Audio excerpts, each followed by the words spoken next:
this is Bob Sorrentino from ItalianGenealogy.blog, and I'm here with Lenny Rizzo today, who's been researching his family from Sicily for many, many years. So welcome, Lenny. Thanks for being here. Thanks for inviting me. I find this very interesting, and hopefully it'll be educational as well. Well, it'll definitely be fun. Right. That's for sure. First question I usually ask everybody is, how and why did you get started doing your research?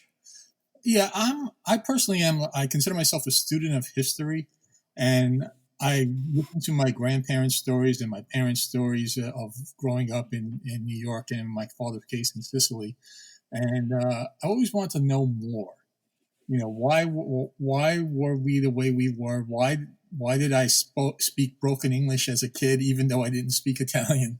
So I started, once Ancestry.com, and I'm not an early adopter, but once it came out, I was always interested in learning more. And it started, I finally got up the nerve or the courage or whatever you want to call it to do my DNA. And that got me down on the road to finding out, many things. And over time, as Ancestry and I guess some others have increased the records that they have access to, I discovered some things that I was very, very surprised that my grandparents didn't necessarily tell me. And we'll get into that in a little while. But the reason was I just love history, and I wanted to understand how I came to be. Yeah, and I think that's true for all of us. Same with me. I was always a big student of history, loved history, and always loved sitting down with the photo album that at the time of some of those photos were only 20 years old, and I thought it was ancient history. I'm with you. Exact same thing. But it's all perspective, I guess. Yeah. Now 50 years seems like yesterday. Yeah, exactly. So to that point, was there one thing in particular that you focused on that said, this is what I need to know, or this is what I'd like to know?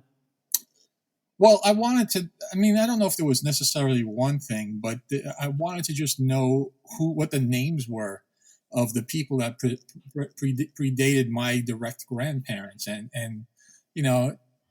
when I was searching at first, there was some difficulty in trying to find some of it. I knew my grandmother's family line went back far in Castellamarre Del Golfo, Sicily, because she came from a family that owned olive orchards and citrus orchards. And believe it or not, at the time, and this is 1909, they still had the feudal system. So when her father passed away, and she being the baby of, and I don't know the exact number of kids because I haven't found them all yet, but at least 10, let's say. When her father passed away, the land went to the oldest son. And from the story she tells is the oldest son's wife said, "Get your family off our property." And all the brothers and sisters that were still there had to leave and get their own jobs or make their own way. With my grandmother being the youngest, she didn't have, she wasn't married yet. She moved in with one of her sisters who had left and was married. And they tried to find a fixer with several men, even though she was a young teenager and she didn't want to. So eventually they decide, well, we don't want to support her anymore. And they they got a indentured servant contract for her to pay for her passage to the U.S. And she was then an indentured servant for 4 years in the U.S. to pay off the contract. She never forgave her family for that. She used to spit on the ground and say, "My family's dead to me." And in a little bit, I guess when you ask more questions, I'll get into what the reality of all that ended up being. Wow, so that's really interesting. I have heard, I knew certainly with the Irish and certainly with Italians and a lot of other ethnicities where they did do that indentured service stuff. But you're the first person I talked to that actually has the history behind that. Yeah, So really this is the 1900s. So actually, I don't know how much of my posting on Facebook, which I've done a lot, and how we got in contact with each other, you've seen. But I posted that story on Facebook, and one of the people asked me, "Wasn't it illegal in the U.S. by then?" So I went to research it, and it didn't become illegal until 1917. My grandmother's indentured service ended in 1913. So it was not illegal when she was. an indentured servant. But she was treated well. I don't want to, make it sound like she was tortured in any way. She was basically a housemaid and cleaner and cook and all of that stuff for this family. And in 3.5 years, being that she did such a good job, they actually released her from her contract. And 6 months later, she met and married my grandfather. So although she didn't like coming here and under the circumstances that she came, she ended up surviving. I mean, she worked in sweatshops just like most of the Italians did. My grandfather, or Sicilians, my grandfather was a longshoreman that married her. And that leads me into a different line that was a cause of frustration for many years, trying to find more history about him and his family as he went back. And one of the things that I found only less than a year ago, and I ended up having to tell all my cousins, especially the ones with the name, was the reason I couldn't find anything on his family in Sicily was he changed his name at naturalization, at least legally. Prior to that, he was using the other name, and so did his father and his grandfather. But legally, it wasn't changed until he got naturalized. And on the naturalization form that I found, it said his former names. It said two former names: that Giuseppe Taranto and Giuseppe Tarantola, now to be known as Joseph Tarantola. I said, Giuseppe Taranto? I never heard him being referred to, or anyone in our family being referred to as Taranto. So then I followed that back, and that's how I found his line, because their legal names in all the church records that I found was always Taranto. It wasn't changed until they came, not even when they came to the U.S., but when they naturalized. His brothers did the same thing, and I found it on their naturalization papers as well. So as I started to go, and this is one of the interesting ones, as I started to go back on that line, why would they change their name? It's really not all that different. It just added an OLA. But what I found as I stepped back generation by generation and finding paperwork was that line, and all four of my grandparents came from Castellamarre Del Golfo, by the way, was not from Castellamarre Del Golfo originally. They didn't get there until 1835. And I said, okay, well, that's interesting. Where were they before that? And I found out they were from an area near Taranto, Italy, which is basically the boot or the heel of the boot, if you're familiar with the geography. And I said, well, what happened there? So I go back to the generation that left. He left in 1835. He was born in 1820, and I find his parents, and his parents died in I'm trying to remember, 1820, if I'm remembering the right year, and or maybe it was a little bit after that. I said, but when I looked at the ages of death and the death dates, they both died one day apart, and they were 32 and 33. So I said, well, that's odd. Why would that be? And I found that's now my fourth great grandfather. I found my fifth great grandfather, and I found his name, and from the same area. And it said Don Antonio Taranto.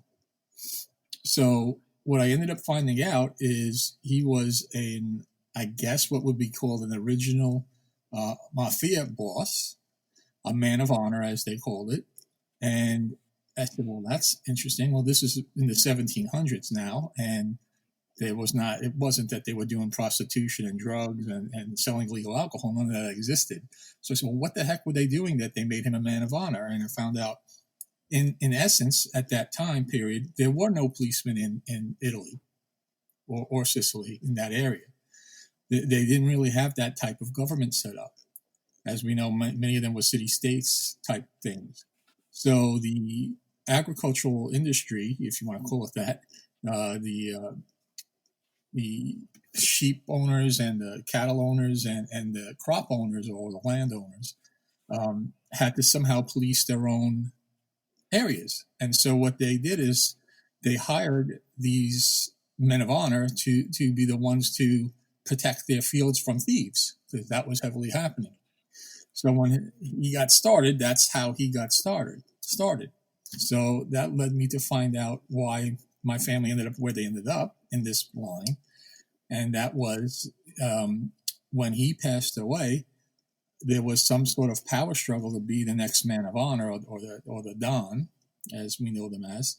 And apparently the struggle came to the point where whoever wanted it killed my third great grandparents. So they were killed by a mob hit in their very early 30s after my fifth great grandfather had passed away. And I'm assuming he passed away of natural causes. He was in his 50s, and that's probably normal life expectancy back then. But I mean, I don't know for sure if he was hit or not. And then his child, who was 12, my third great grandfather, stayed there for a little bit, and I found he went to Castellamarre, and that's when they started calling themselves the new name, but they didn't change it legally. Every legal document still had the old name. And I said, well, why did he do that? Why did he leave? Is it because he didn't leave the day after his parents were killed? And from what I understand, I guess he acted out on a vendetta, and I guess after he killed whoever killed his parents, he left and went to Castellamarre. And that's how that family got there.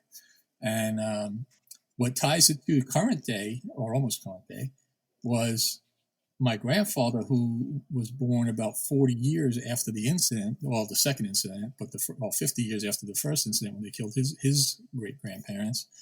I'm assuming knew of the circumstances and the fact that they were hiding in some way. And when he came here to the U.S., he would not interact with any mob people for any reason. And the way I'm bringing that up is he was a longshoreman, as I said earlier. And so was my other grandfather, which I haven't mentioned yet.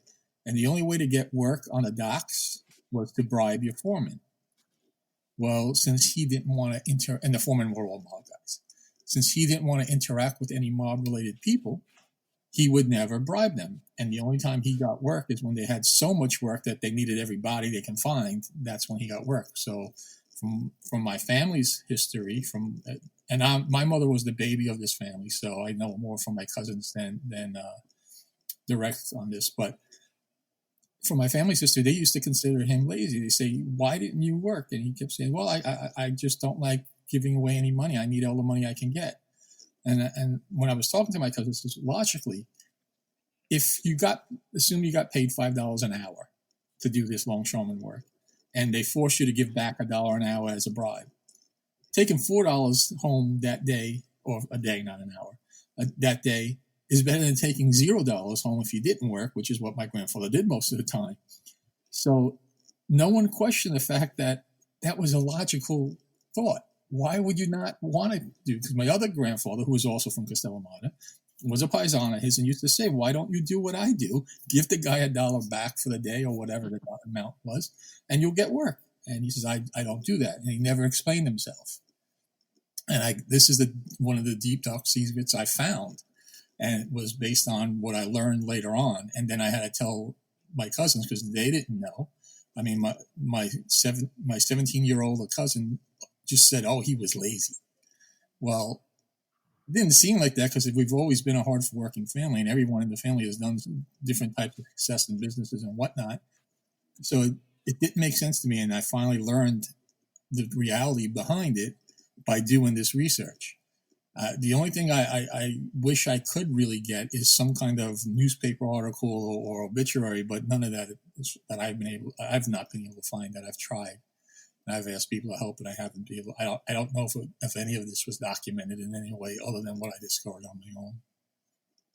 Yeah, well, that's a fascinating story. I love that story. And who knows, who knows in that time in between from when he was 12 to 22, whatever it was, until he came, what actually happened over there in Sicily too. You have no idea. I have no idea. I just know they changed they went by they didn't change their name because they didn't change their name legally until they were here in the U.S., but they went by a different name. And I could only assume, and this is the part I hate that I have to assume, is that it was because they were hiding from anyone trying to find them.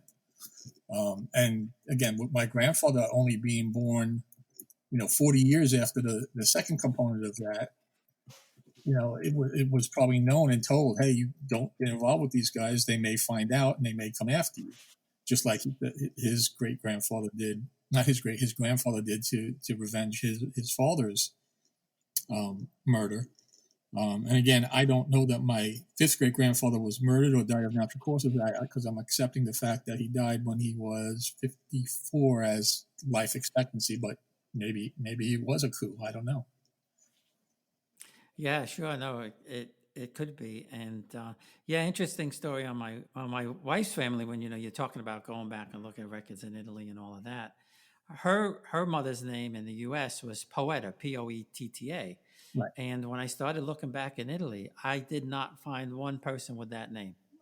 Nowhere did it exist, right. and I'm like, oh, this doesn't make any sense. And then I stumbled upon um, the name, her grandfather or her great grandfather, Proietto, Proietta, and they're from Sciacca in Italy, in Sicily.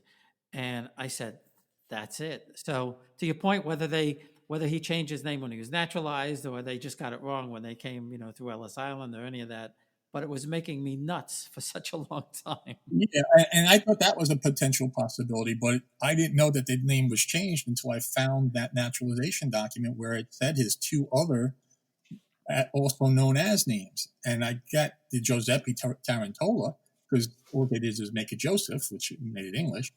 But the Giuseppe Taranto as a name is what gave me the key to discovering the rest of what I discovered. Without that document, I would have never have found anyone else.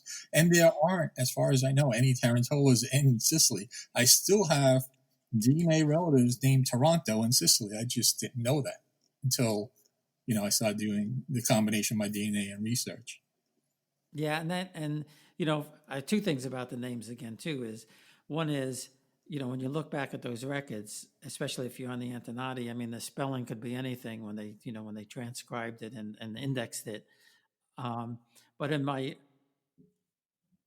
grandmother's case, her name is Piramalo, and that's not a very common name at all in Italy. In fact, it's very very rare. And um, I found when I was doing the records, I have my grandfather's card, my great grandfather's card, Nicola Piramalo, and he was from a noble family, as both my grandmother's parents were, and I found his name in one of these records, and my great grandmother's name, and I was able to piece all that together and ask my cousin, was this the name and all of that. But I couldn't trace back any further because what happened, to your point when you mentioned earlier about the feudal system and all of that, my third great grandmother was the Duchess from Capricata, and her husband was the Count from Montebello in Calabria, and they got married in Naples. And what happened was my third great grandmother somehow, there must have been nobody left. She inherited the title when her brother passed away. Very, very unusual, Okay. And when she did that, she merged her name, Capici Piccicelli, with Piramalo and gave the firstborn who inherited, all the stuff, Piramalo Capici Piccicelli, which I could never make that connection. And then finally, I found cousins in Italy through Facebook and pieced it all together and realized that the same happened to their great great grandfather. He only had the Piramalo name. My great great grandfather only had the Piramalo name. And the ancestors of the oldest son had all three family names. And so it took, I can't tell you how long it took me to piece that together. And so, what was your grandmother's last name? Well, that was did I say it? That was the Gioia. And actually, if you go to Castellamarre, they're still there. There's a lot of them still there. And I actually visited one of them, and I'll tell you that story in a second. They still own the orchards, and they've actually now have a resort there. So if you wanted to visit that town, you could stay on the resort of I guess they would be cousins, even though we don't really have contact, of family there, though, of mine. And interesting enough, so I mentioned just a second ago that I visited them. So I went back to that town in 1973 with my father. That's where my father was born. And while we were there, he knew who the Gioias were. I mean, that they were somewhat of a prominent family. So we found my grandmother's sister. The last time she had seen her was when they shoved her off on the boat and Mm-hmm. had never spoken. That was now 62 years before. Um, and when I saw her and met her, and my father explained, because I didn't speak Italian, explained who we were, she was not very nice to me. And I asked my father, well, why isn't she happy isn't she happy to hear her sister lived and survived and actually thrived? And he said she thought that we were there for some sort of one of two things: a vendetta, meaning I was going to try, a 10-year-old was going to try to take revenge, or or that I was going to try to make a claim on the land as a rightful heir. And neither one of those was our intention, and neither one of those things obviously did we do. so so it was unfortunate that she wasn't very nice to me, but in all honesty, she looked like my grandmother's twin. I mean, you would, if you put them side by side, other than she was probably 3 inches taller, you wouldn't have been able to tell the difference. They looked like twins. I know that's amazing, right? I have a photograph of my grandmother's cousin that my cousins in Italy sent me, and same thing. I mean, they look exactly alike. Yeah, it's amazing. And they all wore black once their husbands died, and Yeah, everything that was important. everybody wore black except for my mother's mom. She wore it for 3 days. Oh, really? For some, yeah. My grandmother's mom. Uh, I don't know why. I mean, my father's mother. My grandfather died 2 months after I was born in 1951, and she died, I think, in 63 or 64, and she wore black forever. My mother's mom, she wore it 3 days, and then she went back to just wearing her regular stuff. No, yeah, that grandmother wore it until she went senile. So it was about 15, 16 years that she wore black. And then once she went senile and she didn't know anymore, her kids, my aunts and uncles, or at least my aunts, got her to dress in non-black clothes for a while before she passed away. But for the most part, she wore black for as far as she remembered her husband passing, which was 1969 versus her passing in 1989. We'll be right back. Experience Italy like never before, traveling with a scheduled group or create your own bespoke tour with friends with philitaly.com. Pack your bags and follow Phil. That's www.philitaly.co.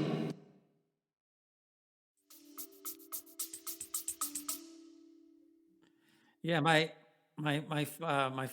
father's mom closed the door of their bedroom and never went in there again. Well, in our case, when my grandfather passed away in 1969, she actually moved in with us, and she lived with us until 1985 when my mother passed away, and then she moved in with an older cousin. Again, my mother being the baby, so there was every cousin was just about every cousin was older than us. So a cousin that was 12 years older than me took her in for a while, and then she passed away herself 4 years later. She outlived 6 of her 8 kids. There was only 2 left by the time she passed away at 98. My grandfather that was her husband, the one I told the whole story about, Tarantula, Toronto, passed away at 79, but he smoked like 5 packs of Camels a day, and he died, of course, of throat cancer, but he was almost 80 by the time that happened. So he lived a pretty long time with that. Yeah, that's pretty good. So I think earlier you mentioned that you got one of the families back to like around the 1500s. That's pretty good. How'd you get back that far? Well, it's interesting. So I started to do the paperwork and I started to make the connections, and then I found a document of someone else's research on the Gioia family that took it back to the 1500s, and I was able to tie it to I had gone back myself. Where was it? Around the late 1700s, and I was able to tie into his research, and that's how I took it back to the 1500s. He had all the documents with it. So they were there in that town for a long time. Now, I mentioned that my father was born in the same town. I have a very tight gene pool. My whole family is from Castellamarre Del Golfo, and that town itself is not a big town. I mean, today it's 15,000 people. I don't know what it was back as you go back through the centuries, but it was always a very small town. It was a fishing village in general. So a lot of the names in my ancestry crisscross a lot, and actually two of them crisscross between my parents, which is a different interesting phenomena. But as I find relatives and DNA cousins, they all have the same common last name, so we crisscross all over the place. And I know I believe one of the things you're going to ask about is, have I met people? I've now met tons of DNA cousins, at least sometimes through Facebook, other times in person, that are all related because we share the same ancestry names.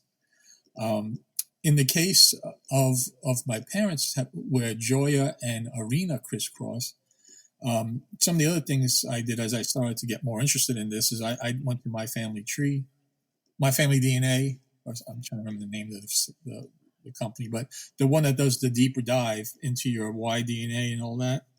Mm-hmm. They offer a test to tell you if your parents were related. And it came up there wasn't enough of a match between the two of them for them to justify to say that there was some match, but there wasn't enough to say they were related that there'd be a concern, I guess, of not really incest, but enough DNA matches that there could have been problems. But there wasn't a whole lot. So the tests concluded they were not related, so much more than a fifth cousin, probably more like a 12th cousin or something crazy like that as far as distance. But they didn't know that.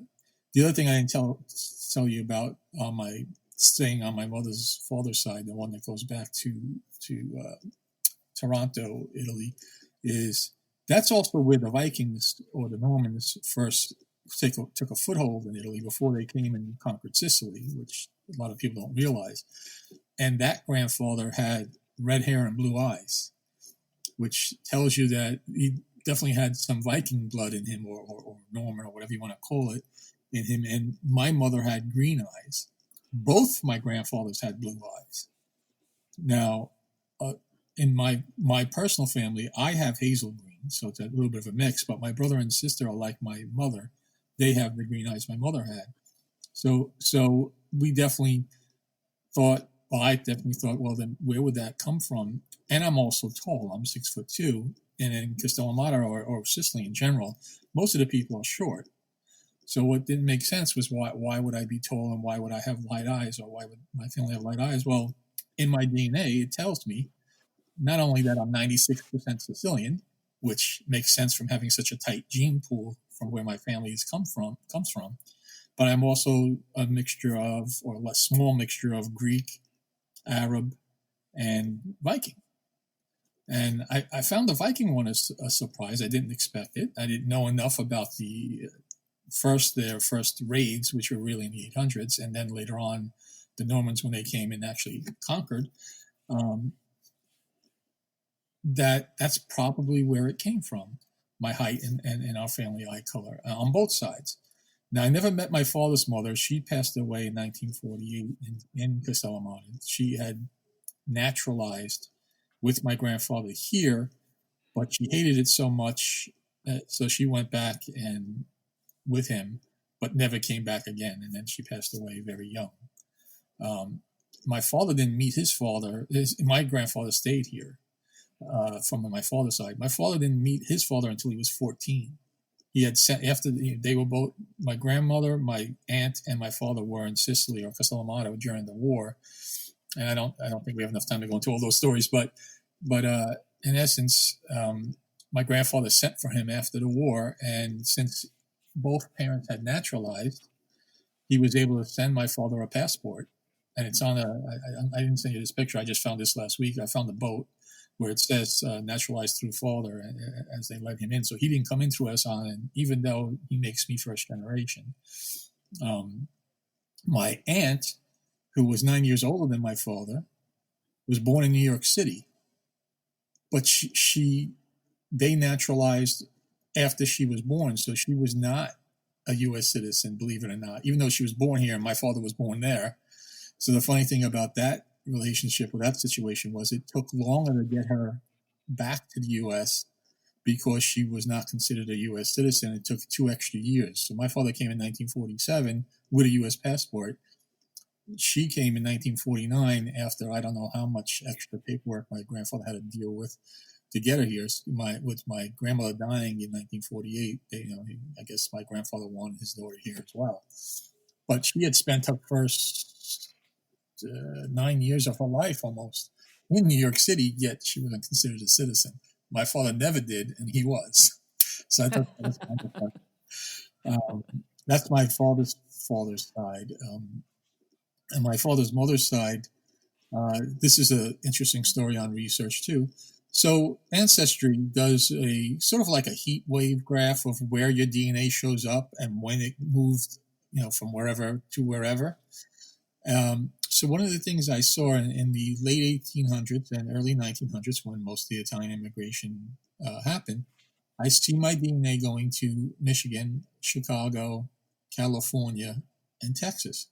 And I tried to find all the four last names of my grandparents in those locations. I can't find, other than my grandmother's Virgilio, which was Chicago, I can't find any of there's no Rizzos, there's no Torontos or Tarantolas, there's no Joyas in those towns, at least not tied to me. Saying, how the heck how do they tell me that my DNA is there? It doesn't make sense, logically.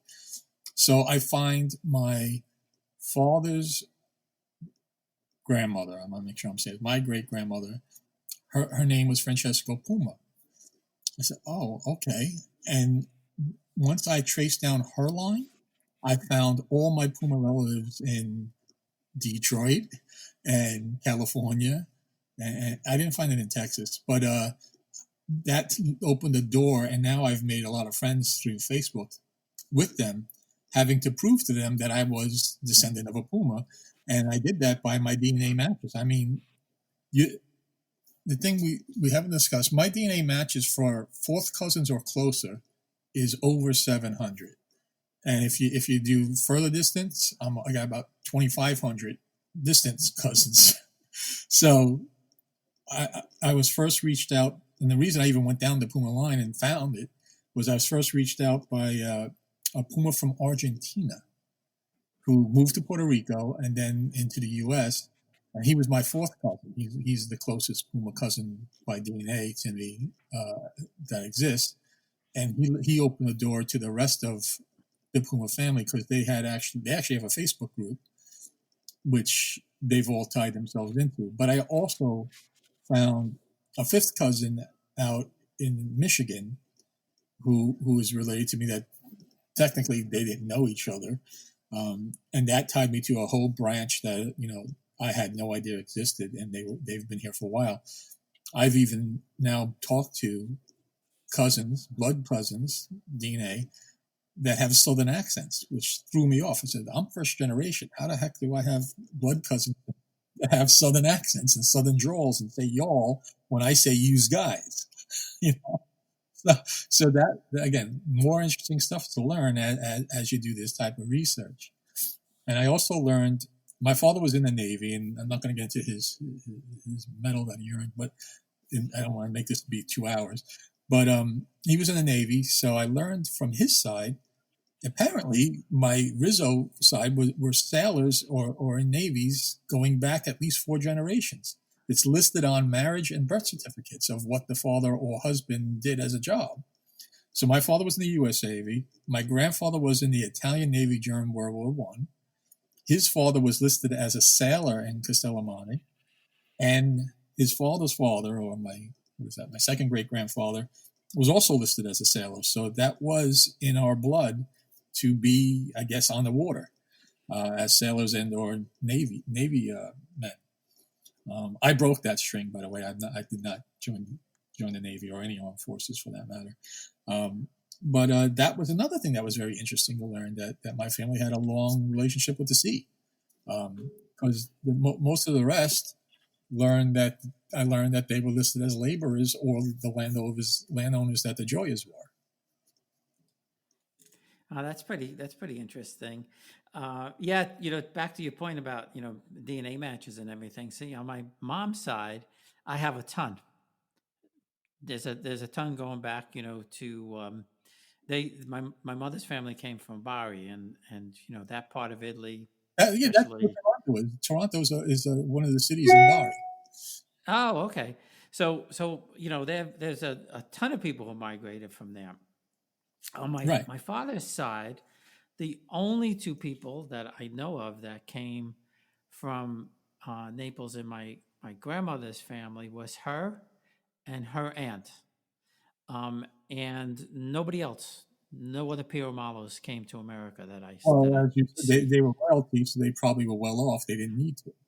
exactly, and the same thing with her mother. There was no reason for them to come because they Right. had tons of money.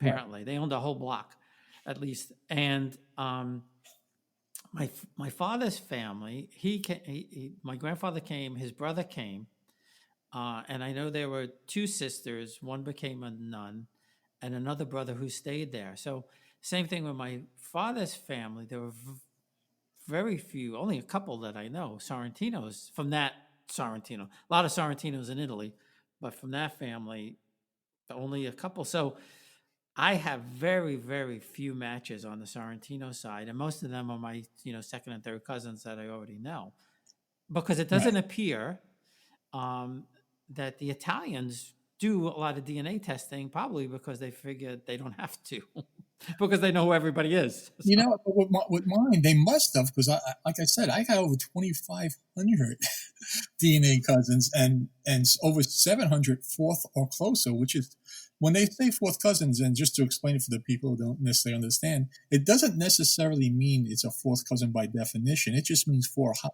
It could be four, you could be related by four, your third great grandparent, or it could go sideways as well. It could be your first cousin, 3 times removed. They just generalize it by amount of DNA match. So you could be, you could go 2 different ways to find out.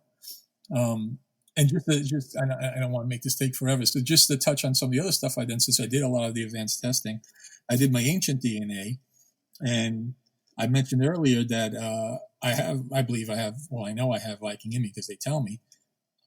And I just told you I have 2,500 distant cousins.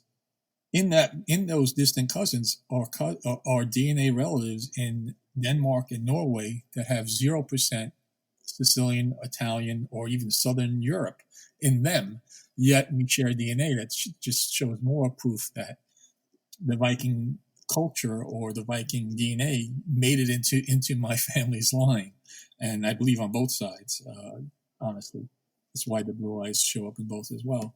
And another interesting fact that they do for you is they take your, when you do the Y-DNA, I don't know if you did yours, they go back to your what do they call it,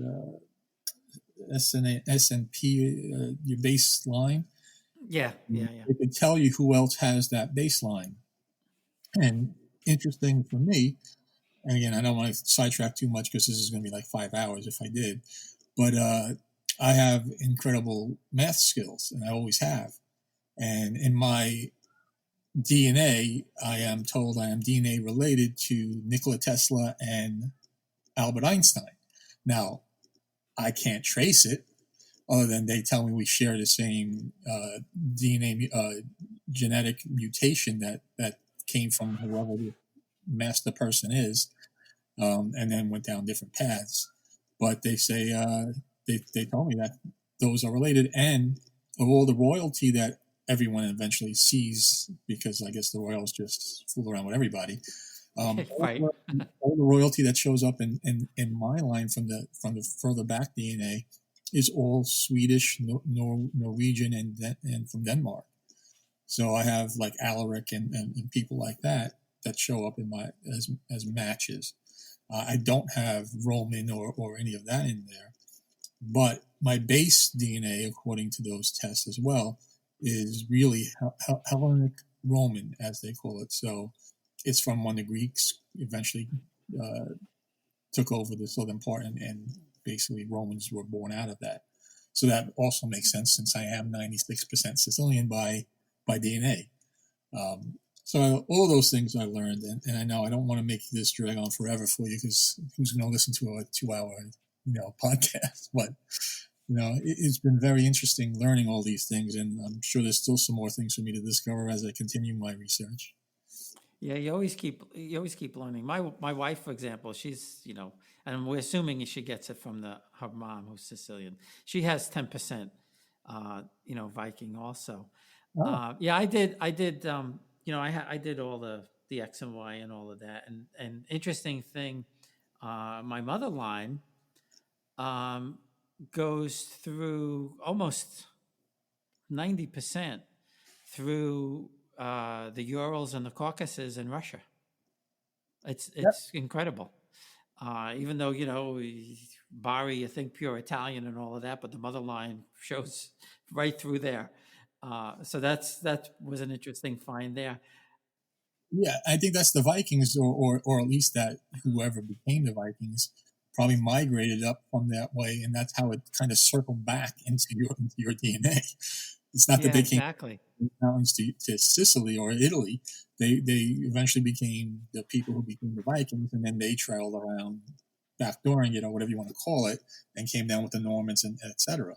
And that's how it got into you. It wasn't a direct straight shoot, but that makes sense. Right. Now, did you do the My True Ancestry? Is that where you were getting some of that from? I did that. I did that too. Actually, I did a number of them. I'm part of a group. I was just asked last week. It's funny. I was just asked last week to join a group for that specific genetic mutation that I just told you that says that I'm related to Einstein and Tesla. So they're going to do more research. So I expect to learn a lot more and get closer proof, I suppose, as to who else is in those lines. But yes, I did do that. And what was I going to say? I was going to say something else. Oh, and through my Facebook stories, I've been contacted by someone in Castellamarre who's writing a book about families or people who left and what happened to them. And two of my grandmother, who I told you was the indentured servant, and my father's story, and again, I'm not going to get into it, and how he was a hero in the U.S. Navy, is now part of that, and it's going to be part of a book that's going to be published. He didn't give me a date, but in a year, I believe, as they gather more data of people who were born there and went other places and what they did or what happened to them. So this is all recent developments, and I'm very happy about all this. And then obviously you contacted me about this as well. It's all coming around the same time. Yeah, it kind of goes like that. I've started a book a while ago, and originally I was putting a lot of how to research and things like that, and then I decided to do just the family stuff, and I was going to finish it in May and June because we were supposed to be in Italy in April, but that didn't Right. happen. So we're hoping now we're going to be able to go in October, but we were going to go to a lot of the ancestral homes because they're still there. A lot of the places from my grandmother's family is still there, and we were in Italy once, like 20 something years ago, and little did I know that both my father's families lived about a half a mile from the train station in Naples, and Oh, I had no idea at the time. Um, but my grandmother's mom, uh, they lived on Via Carbonara, which is one of the main drags in Naples. And to your point about the feudal system and all of that, they lived at one person lived at number 23, the other one lived at number 28, the other one lived at number 30, the other one lived at number 32. They all lived on the same block, and must have been you know the exclusive block, and right across from there, what is now the Hotel Carciolo in Naples, was my ninth great grandfather's palace. So uh, we were real excited to do that, and we were going to meet the cousins and have lunch and all of that kind of stuff. So fingers crossed we'll be able to do that in October. So we'll have well, to I hope. just wait and see. I mean, I had that trip in 1973, as you heard me mention. I met my grandmother's sister, but I also met the people my father stayed with during World War II, his aunts and uncles, and cousins as well. I spent a lot of time with them, and that was in my. I saw the house and actually went into the house my father grew up in, We rang the bell, and the people, he explained who he was, and the people let us tour the house. My father was telling where, the things he did and where he played and whatnot. And they were very kind enough to let us do that. It wasn't anyone who was related. But yeah, that was cool. And then, as I tell you about this article that's going to be posted in Castellamarre's book, he did further research because he's there. And he actually got me the street addresses through my great grandparents of where they lived. And I didn't have that information. So again, all this stuff ties itself and leads to, I have not paid a professional, but I've been assisted by professionals incidentally for different reasons. On different websites, they say, give me one relative you want to look up, we'll look it up for you. And they sometimes offer you that free in a way to entice you to learn more or pay for the full service. So I've gotten information through that. And one story I didn't mention about my father had a military story, and he's still alive, my father. But my uncle, who served in the U.S. Army, passed away from when a torpedo hit a transport ship. I found from a Facebook group in the military, I posted a picture of his name and the general information about him, and they found the full history written in 1962 by the commanding officer of his unit. And the reason that even existed was he was in the special forces that we had no idea. No one in our family knew this. And his special forces unit was the ones who got in ahead to build landing strips. So you had to build that before the planes could land in the various places. And he was part of that special forces unit. And so it was well documented, even how he died. And it wasn't until about a year ago that I learned all that, and I was able to inform the rest of my cousins. The only thing my grandmother knew is he died. They gave him the flag that was over his coffin and a Purple Heart, but no other information. So I got to learn the detail in really deep detail from that military post, from that military organization who pulled his record for me. And it's about 10 pages long.